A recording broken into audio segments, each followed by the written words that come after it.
Hi price allot கர்த்தர் நாமத்துக்கு மகிமை உண்டாவதாக. இன்றைய வேத வசனம் நெகேமியா 1:11 நமக்கு வேக சொல்லப்படுது. ஆண்டவரே, உமது அடியான் ஜபத்தை உமது நாமத்துக்கு பயப்பட வேண்டும் என்று விரும்புகிறேன். உமது அடியாரின் ஜபத்தை உமது செவிகள் கவனித்திருப்பதாக. இன்றைக்கு உமது அடியானுக்கு காரியத்தை கூடி வர பண்ணி இந்த மனுஷனுக்கு முன்பாக எனக்கு இரக்கம் கிடைக்க பண்ணி அருளும் என்று பிரதித்தேன்.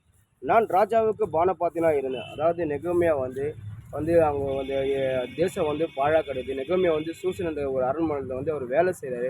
பானபாத்திரனா வந்து ஒரு ராஜா கிட்ட ஒர்க் பண்ணும்போது அப்போ வந்து எருசலேம் நகரம் வந்து அங்கே வந்து அந்த நகரத்தில் வந்து தேவன் அந்த நகரத்தில் வந்து மதில் சுவர் கிடையாது.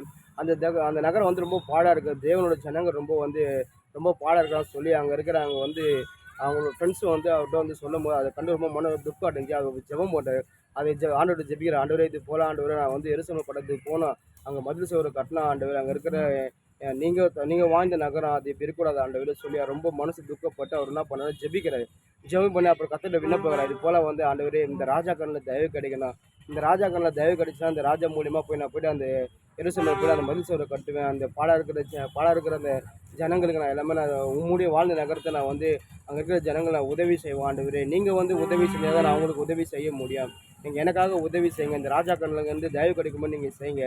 என் ஜபத்தை நீங்கள் கேளுங்கன்னு சொல்லி நெகேமியா ஜபிக்கும் போது கர்த்தர் ஜபத்தை கேட்டு அதாவது அந்த எந்த ராஜா கிட்ட ஒரு வேலை செய்கிறார் அந்த ராஜா கண்ணில் ஒரு தயவு கிடைக்கும்படி அவர்கிட்ட எல்லாமே கிடைக்கும்படி கர்த்தர் உதவி செஞ்சார். இன்றைக்கி நம்மளோட வாழ்க்கையில் சரி, ஏசப்பா சர்வ வல்லம் உள்ள தேவன். நம்ம ஜபிக்கிற ஜபம் ஒரு நாள் வீண் போகாது. வேதம் சொல்லி நீதிமான் ஊக்கமாக ஜபிக்கிற ஜபத்துக்கு கர்த்தர் பதில் வைப்பார். நம்ம கர்த்தர் மேலே நீதிமான் இருந்தால் நம்ம ஜபிக்கிற எல்லா ஜபத்துக்கும் கர்த்தர் பதில் கொடுப்பாரு. அதாவது நெகேமியா பார்த்தீங்கன்னாக்கா அவன் தன்னுடைய சூழ்நிலைக்காக ஜபிக்கல. அவன் தேசம் வந்து பாழாகிறது.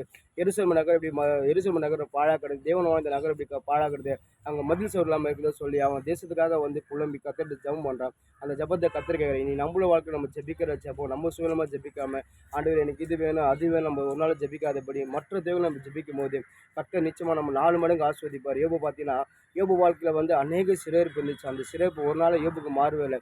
யோபு எப்போ மற்றவங்க ஜெபிக்க ஆரம்பித்தாரோ சிறைப்பு மாறிச்சு. நம்மளோட வாழ்க்கையில் சரி, நீங்கள் எப்படியாப்பட்ட சிறையிருப்பு இருந்தாலும் சரி, உங்கள் வாழ்க்கை எப்படியாப்பட்ட திறக்க முடியாத கதவுகளாக இருந்தாலும் சரி, உங்கள் வாழ்க்கை எப்படியாப்பட்ட அடைக்கப்பட்ட வழியாக இருந்தாலும் சரி, நீங்கள் வந்து மற்றவங்க ஜெபிக்கும் போது நிச்சயமாக அந்த சிறையிருப்பு கர்த்தர் மாற்றி போடாரு. உங்கள் வாழ்க்கை ஒரு ஜெயத்தை கொடுப்பாரு. நெகேமியா மற்றவங்க ஜெபித்தாரு, அவர் ஜெபத்தை கர்த்தர் பதில் கொடுத்தாரு. இன்றைக்கி நம்மளோட வாழ்க்கை சரி, நம்ம தேவைக்காக ஜெபிக்காம மற்றொரு தேவைக்கு நம்ம ஜெபிக்கும் போது கர்த்தர் நிச்சயமாக நம்மளுக்கு பதில் கொடுத்து நம்ம தேவைகள் எல்லாம் கர்த்தர் செஞ்சு பண்ணுவோம். ஒருபோதே கைவிட மாட்டார். நம்மளோட வாழ்க்கையில் ஜெபம் முக்கியம். அது மற்றவங்களாம் நம்ம ஜெபிக்கும் போது இன்னும் கர்த்தர் நம்மளை கொண்டு மகிமை அடைவார். ஆமென்.